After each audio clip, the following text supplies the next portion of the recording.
Nah, ini cuma contoh aja. Misalnya kayak memastikan manusia cukup gimana sih? Tugas HRD. Suruh dia ngitung beban kerja. Nanti kelihatan kurang berapa orang. Gitu. Kurang mesin. Mesinnya selalu down. Gak ada cerita. Tanya orang maintenance. Kalau mereka lulusan teknik mesin bisa ngukur umur mesin. Jadi kapan harus preventive maintenance udah jelas. Gitu. Nah, itu ya contoh aja. Klausul 8. Nah, ini soal do. Ini tuh mengerjakan harus sesuai dengan prosedur. Nah, cuman klausul 8 tuh misah, teman-teman, antara mutu dan K3 lingkungan yang tadi, gitu ya.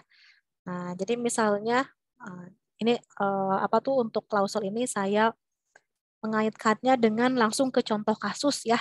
Nah, aktualnya ini sebenarnya 8.1. Gimana caranya teman-teman merencanakan gitu ya kegiatan proses core sebenarnya ya, proses core di perusahaan.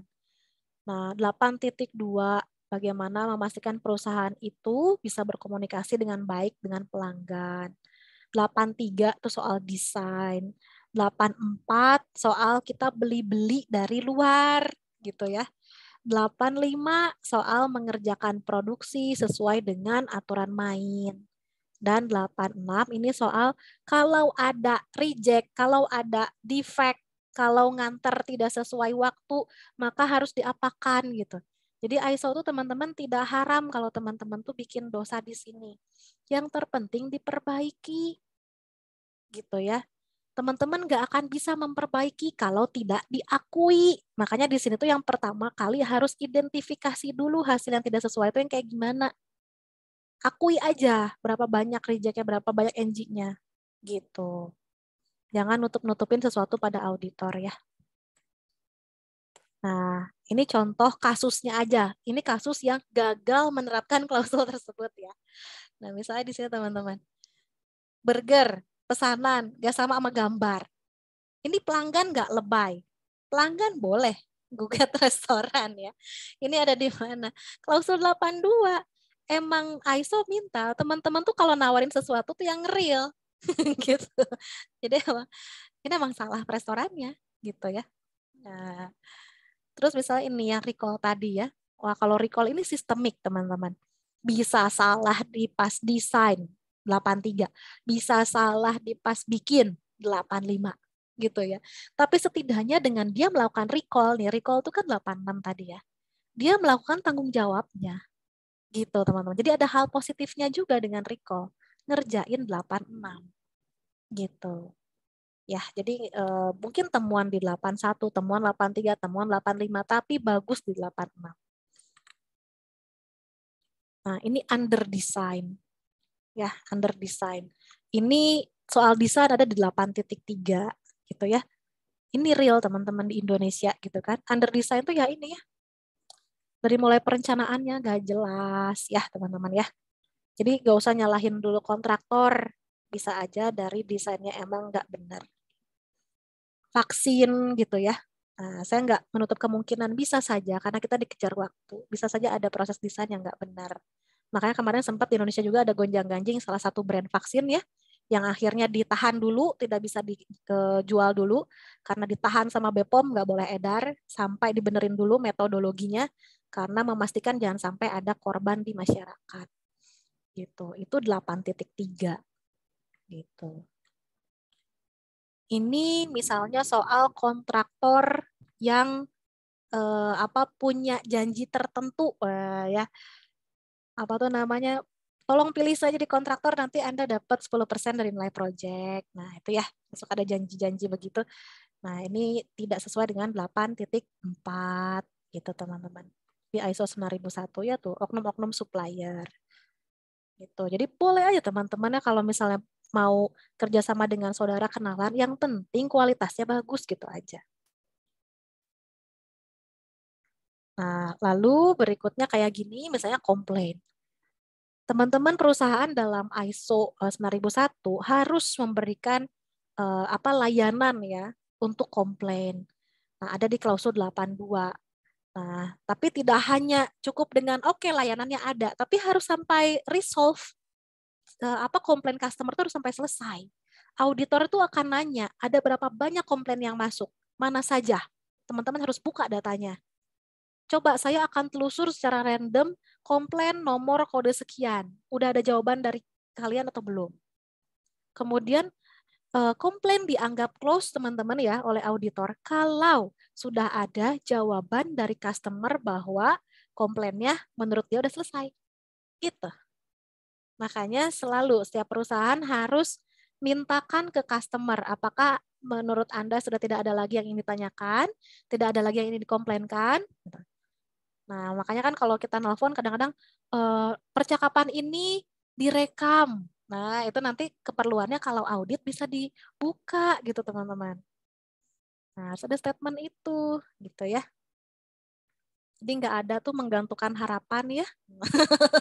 Aduh, PHP gitu nggak boleh kalau di ISO. Itu nggak boleh ya. Nah, kemudian ini berbeda dengan ISO 14 dan 45 ya. Kalau ini memang tujuannya teman-teman proses apapun terserah. Yang terpenting aman, selamat bagi pekerja dan lingkungan. Nah, sehingga bentukannya itu tergantung perusahaannya tuh apa gitu teman-teman ya. Tergantung HIRA sih. Jadi semua yang akan ditelusur oleh auditor di klausul 8 itu akan berdasarkan HIRA di klausul 6. Nah, tadi kan pada saat dihira itu ada eliminasi, substitusi, engineering control. Nah, itu yang akan dilihat. Ketika itu semua dikerjakan, sebenarnya klausul 8 teman-teman tuh aman. Gitu. Nah, jadi misalnya ada perusahaan yang punya IPAL. Kenapa perusahaan itu membangun IPAL? Karena proses produksinya menghasilkan limbah cair. Kalau nggak ada limbah cair, ngapain juga bikin IPAL gitu. Kenapa bikin kayak gini? Karena perusahaannya perusahaan semen, jadi pasti ada debu, fly ash lah, bottom ash lah gitu ya. Jadi saya perlu tangkap debunya jangan sampai terbang ke atmosfer. Good, gitu teman-teman. Ada bangunan green building. Kenapa harus green? Karena Bu, ini tuh gedung bertingkat. Kita mungkin nggak buang limbah cair. Kita nggak buang limbah padat kayak sol sepatu yang sekali produksi 1 hari aja bisa 30 meter kubik. Tapi gedung bertingkat saya, Bu, gitu, paling boros di energi. Makanya saya bikin desain gedung yang green building. Boleh, gitu. Ini biasanya layanan gedung bertingkat ya. Ini tukang memproduksi kursi aja teman-teman, itu ya si Herman Miller. Dia bisa membuat produk yang environmental friendly katanya. Jadi semua item yang jadi kursinya bisa dipretelin dan bisa jadi barang lain gitu. Nah, ini mikirnya udah sejak desain gitu ya. Nah, jadi tergantung teman-teman nanti punya apa. Nah, terus kemudian fasilitas kedaruratan juga sama disesuaikan dengan jenis kedaruratan yang ada di tempat teman-teman semua. Saya suka aneh di HIRA itu kadang-kadang suka sapu jagat dalam HIRA gitu ya. Operasional perusahaan kegiatannya tuh. Apa bahayanya? Kedaruratan kebakaran gitu ya. Apa akibatnya? Kematian gitu. Sehingga harus punya APAR, harus punya damkar gitu ya, ada tim firefighter gitu, ada nomor kontak darurat. Nah, tapi kalau saya tanya gini, Pak, kebakaran di kita tuh disebabkan oleh apa? Itu gak bisa jawab, teman-teman. Di mana yang bisa memicu kebakaran tuh di area yang mana deh kalau Bapak bingung, areanya deh gitu. Ya semua area. Ya emang yang mana yang Bapak menyimpan flammable apa tuh namanya bahan flammable di mana? Nah, itu mereka langsung mikir, oh bahan flammable apa? Kayak gitu teman-teman. Jadi kadang orang-orang tuh udah pasang sapu jagat padahal gak paham bahwa kedaruratan tuh harus dirunut dari awal mula ya teman-teman, segitiga apinya itu akan muncul di mana? Di mana misalnya potensi ada konsleting listrik gitu ya. Karena misalnya kita lihat ke atap, oh di atap itu ada bagian yang bocor sebelah mana dan itu susah diakses. Dan kebetulan di area tersebut tuh tempat kabel-kabel listrik berseliweran. Maka yang potensi tinggi terjadi konsleting listrik sampai bikin kebakaran tuh tuh di atap sebelah kiri atas gitu. Saya tuh pengennya ada orang bisa nunjuk kayak gitu. Nah, itu sederhananya. Yang tidak sederhananya contoh satu klien saya, Kasen ya, PZ Kasen, itu sampai bisa membuat asesmen fire gitu ya, fire assessment. Karena dia tuh semua instalasinya tuh dalam perpipaan. Jadi dia harus melihat segmentasi pipa mana yang punya kemungkinan meledak, punya kemungkinan terbakar, bocor. Nah, itu dia bawa konsultan sendiri untuk mapping. Sampai 2 miliar dia keluarin duit. Tidak apa-apa, Bu. Yang penting saya tahu di area mana yang saya harus reinforce, katanya gitu. Karena kalau sekali kebakaran ini kan produk produk namanya bedak bayi ya. Jadi kesannya kayak pabriknya aja kebakaran, apalagi bedak bayinya pasti nggak sehat buat bayi gitu. Padahal gak ada urusannya kan. Tapi takutnya jadi concern ke konsumen gitu. Bisa sampai kayak gitu teman-teman. Makanya kalau minimum requirement teman-teman ikut regulasi ya, misalnya APAR minimal 15 meter itu regulasi.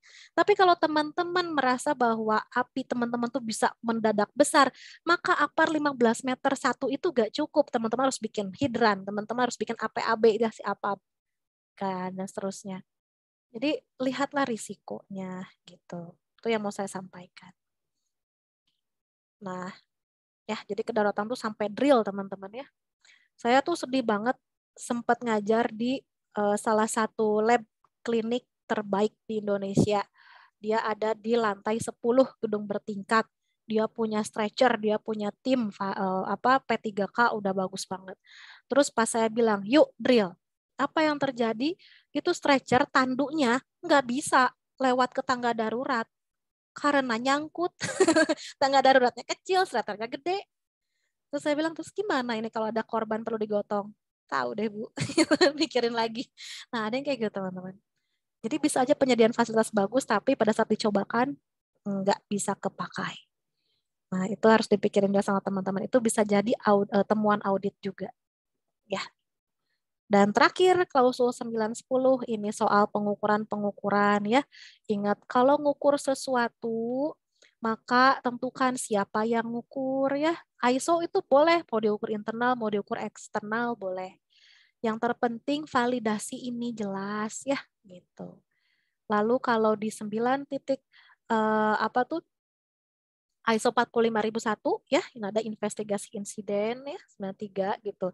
Kemudian ada internal audit juga gitu ya. Itu semua di klausul 9. Nah, jadi teman-teman di sini soal ukur-ukur ya. Apa yang bisa diukur? Di tiap departemen minimal ukur KPI. Ya. Kemudian di purchasing itu ngukur kinerja supplier atau kontraktor. Ya. Kepada konsumen itu ngukur survei kepuasan pelanggan. Nah, tadi saya bilang ngukur itu bisa oleh internal, bisa oleh eksternal.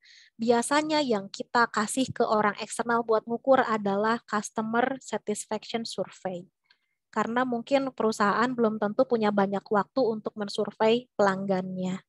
Gitu. Ini di bidang mutu ya. Di bidang lingkungan dan K3 banyak ya ukur lingkungan kerja. Ini meregulasi semua dipakai. Kalau lingkungan teman-teman minimal kerjakan apa yang sudah dijanjikan dalam UKL UPL. Ingat dokumen itu minimal banget. Ya. Kalau K3 lihat ke Permenaker dan Permenkes mengenai lingkungan kerja. Ya, itu ada 2 kementerian, hati-hati, Permenaker dan Permenkes untuk lingkungan kerja. Nah, kemudian apalagi yang bisa diukur di K3L? Ini ya, kesehatan.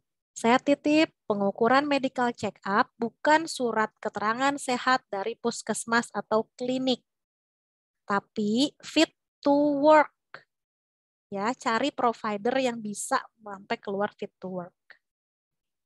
Nah, ini tadi KPI teman-teman harus isi nanti. Nah, kemudian evaluasi kepatuhan, saya cuma titip, jangan ngibul sama auditor.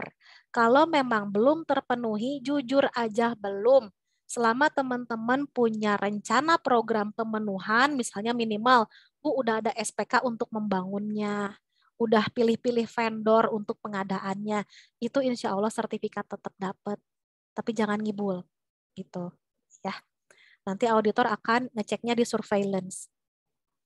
Nah, kemudian berikutnya investigasi insiden. Ini hanya kalau ada, tapi prosedur bikin ya. orang dilatihkan, harus ada investigator ya, insiden. Cuman kalau gak ada insiden ya sudah gitu. Nah ini teman-teman belajarnya kan di ahli K3 umum ya. Jadi sama aturan mainnya, gak ada aturan main ISO berbeda. Nah, internal audit ini juga dikerjakan minimal 1 tahun sekali oleh internal auditor. Nah teman-teman sekarang sudah berlatih awareness. Nah, maka teman-teman tinggal satu pelatihan lagi, satu pelatihan internal auditor, maka teman-teman berhak menjadi internal auditor. Berhak ya, tapi belum tentu layak. Untuk jadi layak, teman-teman itu harus nambah satu kompetensi lain, yaitu pengetahuan bisnis perusahaan. Nah, itu bukan soal pelatihan, itu soal pengalaman di perusahaan. Jadi kalau teman-teman sudah punya sertifikat awareness dari MMS, sudah punya sertifikat internal auditor ISO 91445 dari MMS, baru masuk nih ke perusahaan, saran saya teman-teman belum layak jadi internal auditor. Kerja dulu setahun 2 tahun baru layak. Karena teman-teman harus ngecek apakah nanti ya proses bisnis perusahaan itu berjalan baik atau enggak. Gitu. Gimana bisa ngecek kalau teman-teman aja baru kerja gitu ya. Nah, tapi dengan teman-teman sudah punya 2 sertifikat itu, maka perusahaan itu sudah melihat, wah keren nih Mas Hanesti udah siap jadi internal auditor, tinggal nambah pengalaman doang. Gitu, makanya jadi lebih laku gitu ya. Kalau misalnya di wawancara kerja ketimbang yang nggak punya apa-apa gitu. Nah, kemudian ini tinjauan manajemen dilakukannya setahun sekali juga. Setelah internal audit, lakukan tinjauan manajemen. Bentuknya apa sih ini? Rapat, teman-teman ya. Jadi apa yang bikin laporan, bikin presentasi adalah QEHS departemen gitu, dan manajer-manajer di tiap departemen mempresentasikan apa pencapaian sistem manajemen di masing-masing departemen. Yang tadi soal KPI itu. Nah, nanti top manajemen memberikan tanggapan gitu ya. Nah, jadi ini tuh ajang curhat sebenarnya. Apakah butuh sarana lagi, butuh pelatihan lagi. Nah, itu harus dijawab sama top manajemen, sama direktur. Nah, oleh karena itu, teman-teman, auditor ISO tidak menerima email sebagai bukti tinjauan manajemen ya. Misalnya gini, Departemen QHS kirim email karena Bu top manajemennya lagi di Singapura. Jadi kita kirim aja reportnya, kirim ke Presdir. Terus Presdirnya jawab. Jawabannya apa? Noted. gitu. Nah aja. Nah, itu tidak berlaku sebagai tinjauan manajemen. Jadi benar-benar harus meeting. Ada notulensinya, ada respon dari top manajemennya. Mau bikin apa tahun depan. Gitu. Nah, ini contoh improvement yang bisa dilakukan continuously setiap tahunnya dikembangkan lagi. Ini contoh aja ya. Tapi terserah teman-teman mau bikin program ini spesifik, mau bikin QCC, ini contoh QCC. Silakan aja. Gitu ya. Yang penting ada. Nah, makanya improvement program ini tuh tergantung top manajemen jawabnya apa. Mau bikin apa silahkan. Auditor tidak membatasi. Gitu. Ya. Nah, jadi ya take home message-nya sih buat teman-teman semua ya. Ini sih dimanapun mau bikin perusahaan sendiri, mau kerja di orang, teman-teman selalu kenali perusahaan dan prosesnya. Lakukan manajemen risiko, kira-kira ada regulasi enggak, dipenuhi gitu ya. Lalu nanti kendalikan semua proses teman-teman berbasis risiko. Ukur kinerja, lakukan peningkatan. Dan ingat, sertifikasi ISO itu tuh cuma efek samping gitu. Selama teman-teman sudah melakukan 4 langkah ini gitu ya, maka mau besok lusa disertifikasi juga siap-siap aja gitu ya. Teman-teman UMKM juga, teman-teman pesantren, masjid, gereja bisa di ISO-in gitu ya. Jadi bukan soal profitable atau non profitable-nya, tapi niat bikin proses yang baik. Gitu teman-teman ya. Nah, itu cerita dongeng di sore hari. Nanti mudah-mudahan memberikan sedikit gambaran apa yang akan teman-teman hadapi nanti di perusahaan, udah siap dari sekarang gitu ya. Saya sih doakan teman-teman kalau yang belum dapat kerja di tempat yang sudah ISO. Kalaupun dapat yang belum ISO, maka teman-teman menjadi pionir untuk perbaikan proses di dalamnya. Tuh ya. Lalu kapan saja mau diskusi sama saya gitu ya, nomor WA kan udah teman-teman dapatkan ya. Gak usah mikir Bu, nanti kan Ibu konsultan dibayar.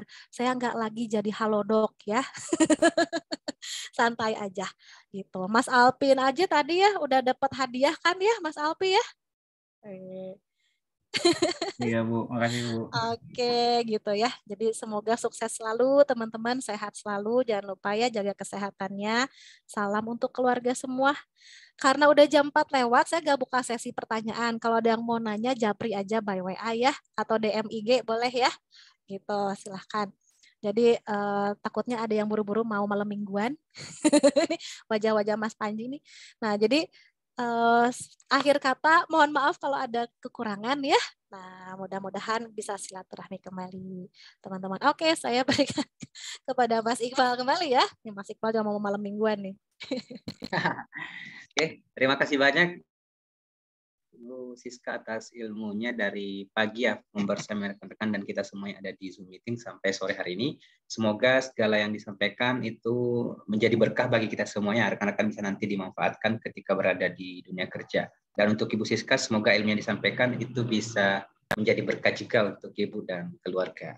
Rekan-rekan, sebelum kita meninggalkan Zoom meeting, kita ada sesi foto dulu ya, sesi foto bersama. Nanti pengambilannya 2 kali seperti biasa, walaupun sudah bosan, nggak apa-apa ya, dengan gaya yang sama. Kita ini karena kan ini wajah-wajahnya beda nih, ada 2 kelas nih hari ini, kelas publik sama kelas weekend ya. Oke, di hitungan 1-3 nanti gayanya kayak gini aja ya, atau mau kayak gini juga bisa. Nah, jadi terserah senyamannya aja.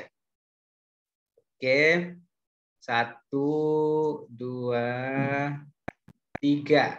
Sekali lagi ya. Sekali lagi. 1, 2, 3. Oke, sudah. Terima kasih banyak. Rekan-rekan, terima kasih banyak Ibu Siska atas waktu dan ilmunya. Ini tunggu dulu barangkali. Oke, saya mohon izin pamit ya, teman-teman. Iya, Assalamualaikum. terima kasih banyak. Waalaikumsalam. Terima kasih Bu. Bu. Terima kasih. Waalaikumsalam. Salam. Oke, selanjutnya mungkin Mas Joko mau ambil alih forum, Mas. Halo, Mas Joko. Oke, Mas Iqbal. Terima kasih banyak. Oh, iya. Rekan-rekan, aku sebelumnya mohon Joko. maaf. Mohon maaf, belum bisa aktifin kamera. Soalnya lagi mati listrik, lagi cuacanya lagi nggak bagus. Nah, ini kalau aktifin kamera jadi aneh ya, rekan-rekan ya. Jadi lebih baik saya matikan aja ya kameranya, mohon maaf ya. Ini berketawa. Oke, rekan-rekan, sebentar. Saya matikan dulu recordnya.